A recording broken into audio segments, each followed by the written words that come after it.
আসসালামু আলাইকুম রহমতুল্লাহ। আমরা আমাদের আরো একজন পছন্দের মানুষকে পেয়েছি, যিনি সহকারী মৌলবীর ভাইবা দিয়ে এসেছেন। কয় নং বোর্ডে? 5 নং বোর্ডে ভাইবা দিয়ে এসেছেন। আমরা ওনার থেকে ওনার অভিজ্ঞতাটা শুনবো।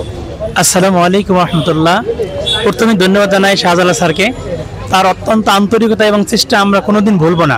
স্যারের সবসময় আমাদেরকে আনন্দিত করছেন এবং উৎসাহ দিয়েছেন যে কোনো ভয় নাই। সত্যিকারে আজকে সেটাই হলো। আমি ছিলাম 5 নম্বর বোর্ডে।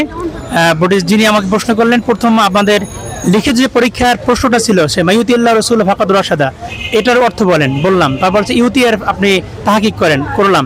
তারপর বললে যে আপনি মুজারের গর্দান আমাকে শোনান। তাই শোনাইলাম। প্রথমে আমি মাঝে শুরু করতে বলছে যে একটু ঠিক করে বলেন।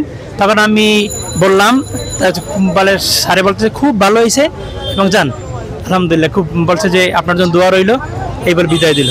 আসসালামু আলাইকুম রহমতুল্লাহ। জি, ধন্যবাদ ভাইকে ওনার সুন্দর ভাইবা অভিজ্ঞতা শেয়ার করার জন্য।